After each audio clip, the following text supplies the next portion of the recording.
Hello, it's Mike with TradeWinds RV Center, here to congratulate you on your Keystone Bullet Premier 30 RIPR travel trailer. I'm going to walk you around it, show you how to use a few things to get the best out of your camping experience. Let's start by talking about arriving at the campsite. A few things to take into consideration when you're parking. On your campsite, there's plenty of room for that awning to come in and out. On your off campsite, beside your slide, I also want you to think about where your power and water connections are going to be. So your power cord is going to be all the way on the rear and your off campsite or driver's side of your tow vehicle, and your water is going to be all the way toward the front. So park accordingly so you can utilize the facilities. Get your nice long freshwater hose. Once you get parked, unhook our hitch. First thing we do is level our unit. Your unit has a power tongue jack. Night docking light should you arrive at light. Retract to raise, extend to lower. Now should you lose power, under this rubber stopper right here, you can use your hand crank that you use for your stabilizing jacks to get that up and down. Speaking of power, check your battery every now and then. Make sure nothing's wiggled loose over time. Once we get our unit level, next thing we'll do is stabilize it. All four corners of the unit got these scissor stabilizing jacks. 3/4 inch hand crank. You can use a drill gun, impact driver.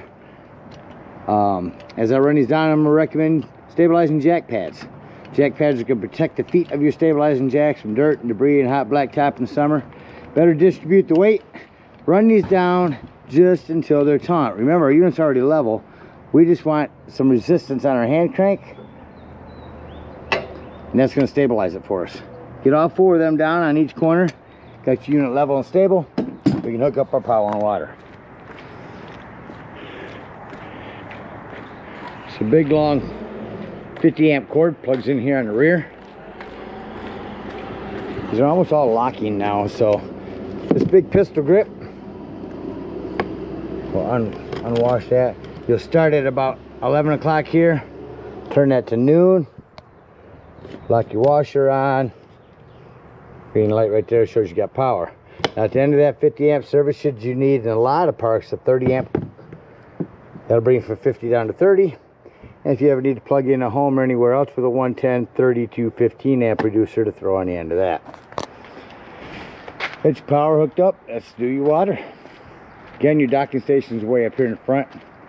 Campsites we're going to hook up to city water connection. First and foremost, a water pressure regulator. This water pressure regulator is going to reduce the water pressure to 40 to 50 psi, protecting the lines in your unit. You don't know what the water pressure is at different campsites, so always use this. Hook that up, hook up your hose, but don't turn your hose on yet. Let's go find your hot water heater. Yours is located on your campsite just to the left of your doorway. And all we're doing at this point, folks, making sure drain plug's back in there. Throw plumber's tape over that, not putty. Putty will go up on you. That is, I believe, an 1/8" socket. Get that plugged in there nice. Then you can go ahead and turn that hose on. Now, after that hose been on for a few minutes, go inside and open up that slide if you have to. But go inside and open up all of your water taps. Get a nice steady flow of water going through them, all the air out of the lines. Shut them off. Same thing in your shower or bathroom. Give your toilet a quick flush. Get a nice steady flow of water going through everything, and then shut them off, and you know you're all set up for campsite. Now let's say you're gonna go camping and we're gonna go dry camping, boondocking, not plugged in to any water source. We're gonna go ahead and fill up our fresh water or potable water tank. No need for a water pressure regulator here. Simply gravity fill this with a hose. Two ways to tell it's full. One, there's an overflow valve right here, or two on the inside where you check the levels of your black and gray tanks. There's also a freshwater button. Keep an eye on this when you're filling it up. Do not leave it unattended. Once it is full, remove your hose, put your cap back on, and then whenever you want to utilize that water, you'll turn on your water pump. Don't turn on your water pump and hooked up to city water. That's already pressurized. All right, we're all set up for power and water. I'm going to walk you around the rest of the outside of the unit. Continue here on the off camp side. Big pass-through storage area. Access panel to your water lines here. Fresh and city water. It's your tank flush. We'll talk about that when we dump our black and gray tanks. An outdoor hot and cold shower. Again, our black and gray tanks, as well as an extra gray tank here. Up above, that's the flue for your furnace. A few things on that. Make sure it's never blocked. And if you're ever running it, steer clear of that. It does get hot. Access panel to the back of your fridge. On your slides, you want to keep these pliable over the years. They have a lubricant you can spray on those. Adds to the longevity of the life of them slide wipers. Again, our power back here. Do you have a nice spare tire? I recommend getting a cover for it. Keep it from dry rot in the sun all summer. You've got a bumper griddle area with a quick connect LP right there. On your awning, you do have a pitch adjust. If it's raining and you want all the rain to come to this end, just pull down on that. That would tilt your awning and run your rainwater this way. We have an outdoor kitchen area with a fridge, television. These are all strapped in. We'll go grab your remote for that. Alright, so your remote is actually right inside here. So I'm going to tell you this out here. You can do the same thing applies indoors. When you arrive, go into your menu, go to a digital channel scan. Run a channel scan for all of your local channels. I picked up like 40 some channels on this one outside. So everywhere you go, you can pick up more channels. That will strap in for travel as well, just like your TV does. On the hydraulics, make sure, because you got a TV and a fridge and whatnot in there, keep these locked. A couple outdoor speakers. Couple of 110s outside. Again, your hot water heater.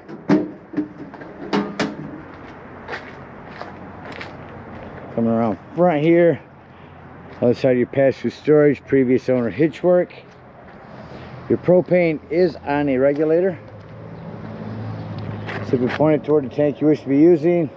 Lefty loosey to open.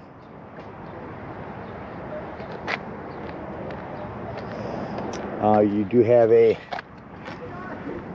solar power connect right here. We can plug in a solar panel and that'll trickle charge your batteries. Well, it covers everything out here. But take a look on the inside.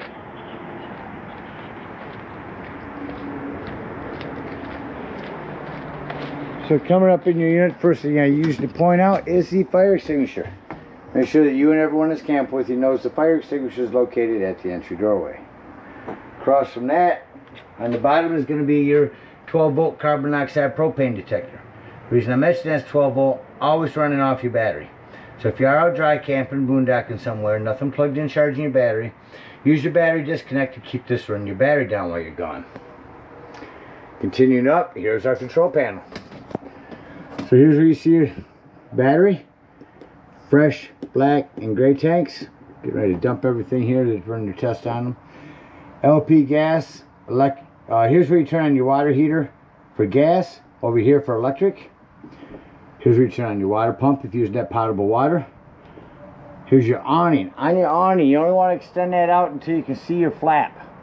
If you hold that down, that'll start running itself up backwards and onto itself. So keep an eye on it when you run it out. Only run it out as far as you need to.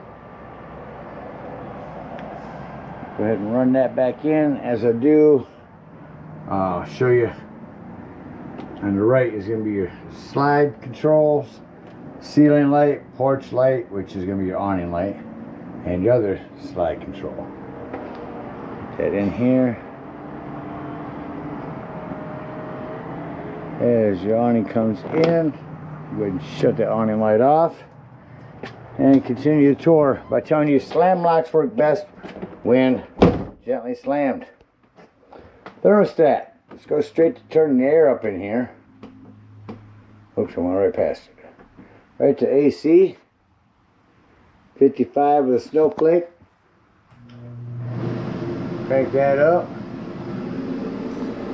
Love to keep that going, but you won't be able to hear me, so I'm going to shut it off. Right to off. It generally shuts off rather quickly. There we go. Now I'm going to turn on your furnace. Unfortunately, I didn't want to. It's pretty warm in here, but I'll show you it working here. and show you that when you shut the furnace off, it generally takes a few minutes to cycle through before it actually shuts off the fan.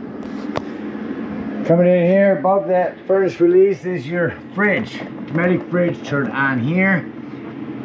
Push that in, we're on auto. Auto means when we're plugged in, we're running off electricity. As soon as we unplug, we're on gas.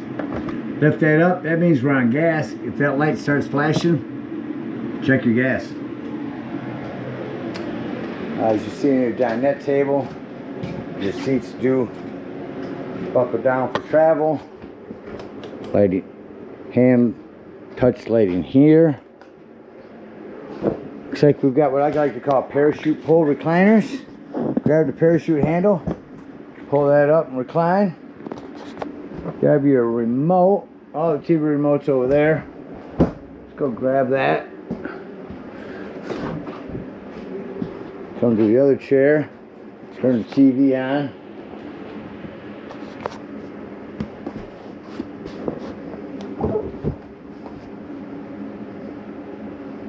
Again, running digital channel scan.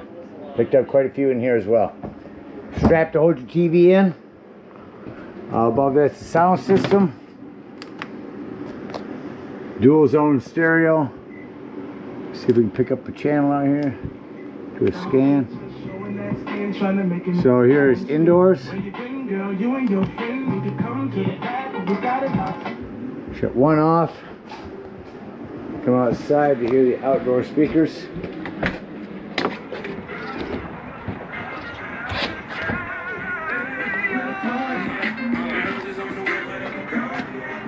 So yeah, nice sound system, indoor, outdoor speakers. Kids want to listen to music outside, watch TV indoors. You can shut off these indoor speakers. AM, FM, where's our modes? Bluetooth, AV, auxiliary, back to FM. Shut that off. Sofa, let me quickly show you how to turn that into a bed.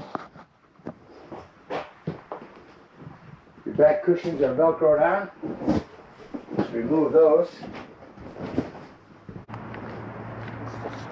It should be here below our fresh water, right there.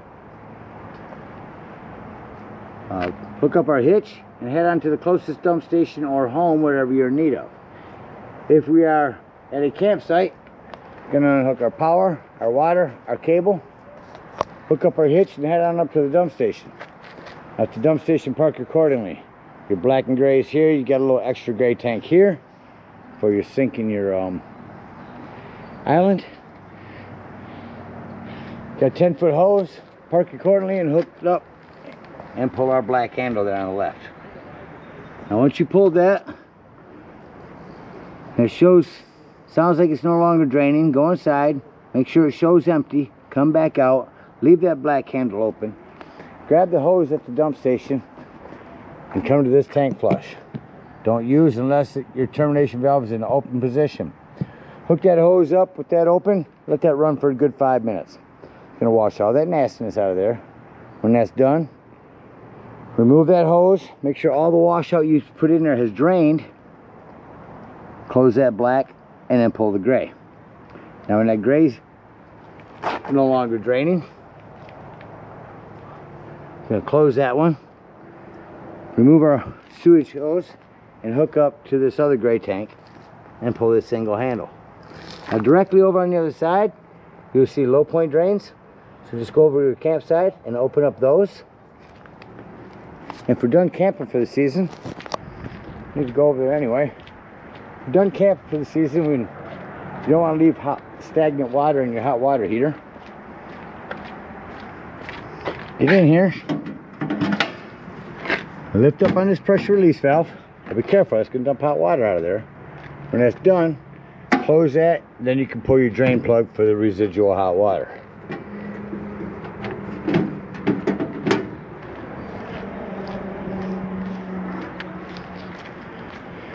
When that last gray is done, remove your sewage hose, close that back up, and conveniently and sanitarily store it here in your bumper.